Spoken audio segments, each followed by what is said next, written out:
Hello everyone, আসসালামু আলাইকুম। মিষ্টির পাশাপাশি সবাই নিশ্চয়ই টক ঝাল চটপটি খেতে পছন্দ করেন, আর সেটা যদি হয় বাসায় তৈরি, তাহলে তার কোনো কথাই নেই।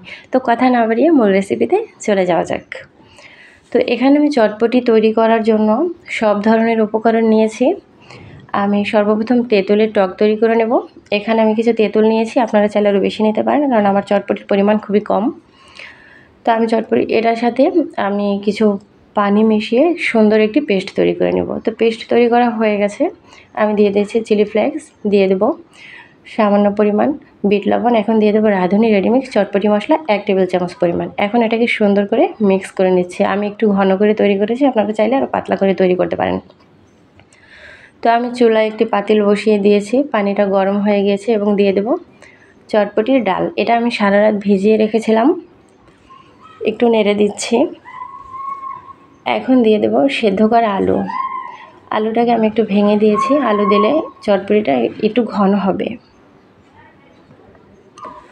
তো এখন দিয়ে দেব চটপটি মশলা 3 টেবিল চামচ পরিমাণ দিয়েছি, আপনারা চাইলে আর বেশি দিতে পারেন যদি চটপটির পরিমাণ বেশি হয়। এখন দিয়ে দেব বিট লবণ। আমি অল্প করে একটু বিট লবণ দিয়েছি, কারণ মশলার ভিতরে অনেক লবণ দেওয়া থাকে। এখন নেড়েচেড়ে সবগুলোকে আমি সুন্দর করে মিশিয়ে নিচ্ছি। এটাকে আমি 20 মিনিটের মতো রান্না করে নেব। তো খুব বলক চলে এসেছে এবং খুব সুন্দর একটি কালার এসেছে, আপনারা দেখতেই পাচ্ছেন। আর চটপটির স্মেল কিন্তু এখনই বের হতে শুরু হয়েছে। অনেকটাই ঘন হয়ে গিয়েছে, একটু নেড়ে চেড়ে দিচ্ছি। এখন আমি এটাকে নামিয়ে নেব। তা আমি এখানে 4টা বাটি নিয়েছি, 4টা বাটিতেই আমি চটপটিগুলো দিয়ে দিচ্ছি। সম পরিমাণ দিয়ে দেব 4টা বাটিতেই। তো গরম গরম থাকতেই এটা সুন্দর করে সাজিয়ে পরিবেশন করতে হবে, তা না হলে ঠান্ডা হয়ে গেলে ভালো লাগবে না। তো চটপটি তৈরি করার জন্য আমি এখানে কিন্তু সব ধরনের উপকরণ নিয়েছি।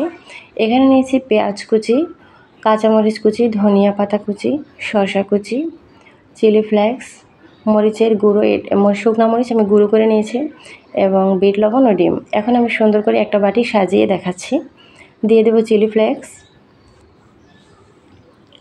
কাঁচামরিচ কুচি, দিয়ে দেব পেঁয়াজ কুচি। আপনারা আপনাদের পরিমাণ মতো দিয়ে নেবেন, আমি সাজিয়ে দেখাচ্ছি। দিয়ে দিচ্ছি শসা কুচি। এখন দিয়ে দেব সেদ্ধ ডিম। এটা আমি গ্রেটনার দিয়ে গ্রেট করে নিচ্ছি। চিকন সাইড দিয়ে গ্রেট করতে হবে, তাহলে ঠিক দেখতে একেবারে দোকানের মতোই হবে। এখন দিয়ে দেব তেঁতুলের টক।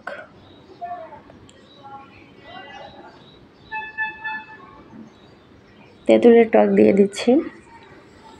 এখন আমি অল্প করে দিচ্ছি, খাওয়ার সময় লাগলে আর নিয়ে নেওয়া যাবে। তো দিয়ে দিচ্ছি ধনিয়া পাতা, দিতে মনে ছিল না।